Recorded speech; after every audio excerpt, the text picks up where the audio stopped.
미시나 제8권 할라 HALLAH 떡 반죽의 헌납 할라에 관한 율례 직역 번역입니다. 제1장 밀, 보리, 귀리, 호밀, 조로 만든 반죽은 할라의 의무가 있다. 이 5곡물 외의 것으로 만든 반죽에는 할라 의무가 없다. 반죽은 물로 반죽되어야 하며 과일즙이나 달콤한 액체로만 반죽된 것은 면제된다. 물과 다른 액체가 혼합되어 있으면 물이 포함되었기에 할라를 떼야 한다.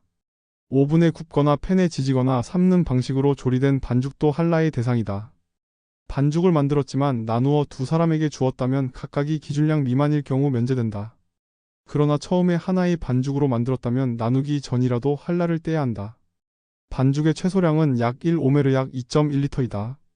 상인이나 제과업자가 분리한 반죽도 할라의 의무가 있다. 성전이 없을 경우에도 할라는 제사장에게 주어야 하며 제사장이 없으면 불태운다. 제2장 이방인의 땅에서 만든 반죽은 토라의 의무가 아닌 랍비적 규정에 따라 할라를 뗀다. 이스라엘 땅에서 만든 반죽은 반드시 할라를 떼야 하며 신성한 것으로 간주된다. 유대인과 이방인이 함께 만든 반죽은 유대인의 몫에 대해서만 할라를 떼야 한다.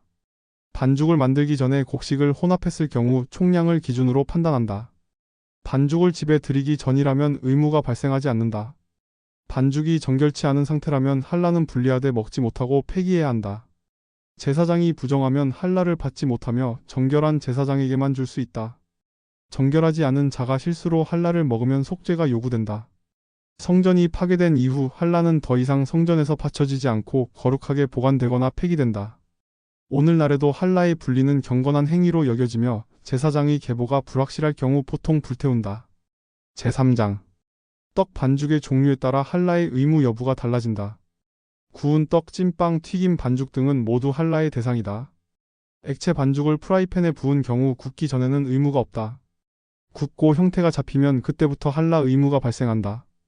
반죽을 오랫동안 숙성시켰다가 조리하는 경우 의무가 적용된다.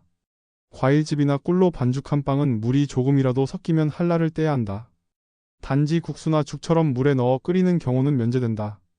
그러나 반죽 상태로 일정 시간 형태가 유지된다면 의무가 생긴다. 반죽을 기계로 작업한 경우라도 사람의 의도로 만들어졌다면 적용된다. 할라는 단지 물질이 아니라 하나님의 몫을 구별하는 영적 행위이다. 제4장 반죽을 구분하지 않고 섞은 채로 할라를 떼면 전체가 구별되지 않은 상태가 된다. 반드시 정결한 상태에서 정확히 떼어야 한다. 이방인이 만든 반죽은 유대인이 소비할 수 있으나 할라를 떼야 한다.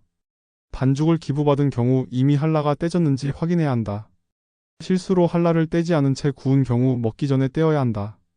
제사장이 아닌 사람이 실수로 먹었을 경우 속죄와 배상이 필요하다. 오늘날에는 제사장에게 주는 대신 깨끗한 종이에 싸서 불태우는 것이 관례이다. 할라를 떼는 기도문도 정해져 있으며 하나님께 드린다는 뜻을 담는다. 할라의 규정은 일상 속에서도 거룩을 실천하게 하는 계명이다. 이 계명을 지킴으로써 우리는 삶의 첫 열매를 하나님께 드리는 믿음을 표현한다. 이 영상이 당신의 믿음 생활에 도움이 되기를 기도합니다.